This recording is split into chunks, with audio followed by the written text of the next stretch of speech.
Hello everyone, today is day 16 of epilepsy awareness and we'll be discussing about the psychological and the social challenges which are faced by the people with epilepsy.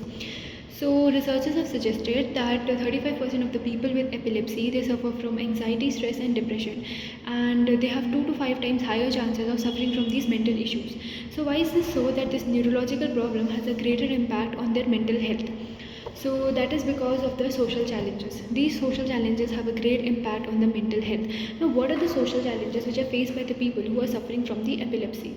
So first is the social withdrawal. As we all know that these epileptic patients, they are not taken to any family gatherings, functions or anywhere in the society. They are isolated from the society, and because of this isolation, they are not able to interact with the people of their age group. They are not able to interact with the people in the society, and because of which it leads to isolation, and this leads to the mental issues.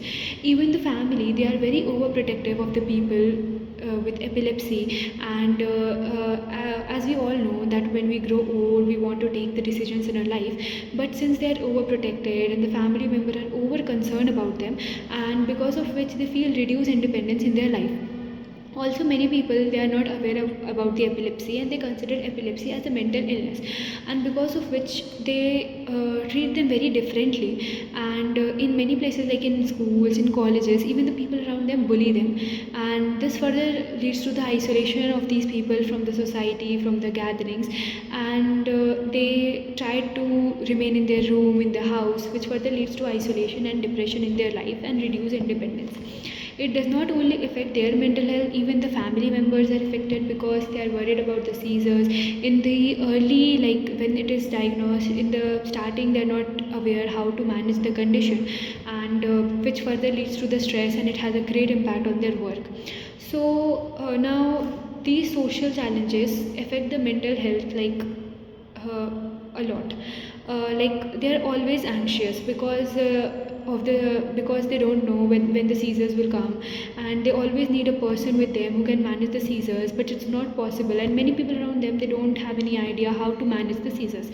So because of which they're always anxious, and they are not able to focus on the present, they are not able to focus on their present life, and because of this lack of concentration and focus, their work is affected a lot.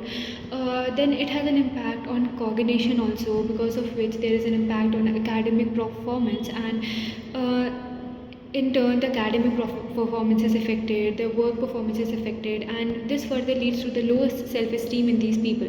And then misdiagnosis can also happen because many of the people treat it as mental illness, and it's not a mental illness.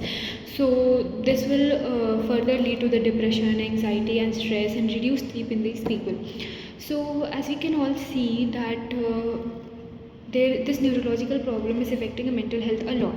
So we can prevent it, but how? Like by the early diagnosis. But this early diagnosis can be only made if there will be awareness among the people. If we'll early diagnose the condition, we'll be able to treat it early, and because of treating it early, we'll be able to reduce the number of the seizures in these people, and we'll be able to improve their mental health. So when we'll reduce the number of seizures, they will be able to focus on their present life, they will be able to excel in their work, they will be able to focus on their academics, and which will further improve their quality of life. They will participate in the family gatherings, functions, and it will reduce the mental health problems. And it will also lead to the proper treatment and proper counseling, because in epilepsy counseling is needed a lot for the patient and even for the people, like the parents, the teachers, and we'll be able to tell them how to manage the seizures, and it's not a mental illness, and if we'll treat it early and properly, and if the medical management is done properly, then it will help in reducing the number of seizures a lot, and the quality of life will be improved, and the people can also focus on their work, and they'll be able to excel in their life, and they can also live like a normal people, and they can live a normal life. So at last I just want to say that prevention begins with awareness. So if we'll aware a large number of people about epilepsy, if we're able to tell them that it's not a mental illness, it's a neurological problem, and better management will help these people, it will improve the quality of life, it will help to improve their mental health, then we can treat epilepsy, and we can also reduce the challenges which are faced by the people. So the important need is of awareness, and if we'll aware a number of people, a large number of people, then we can treat a large number of epileptic patients, and we can also provide them a good life. Thank you.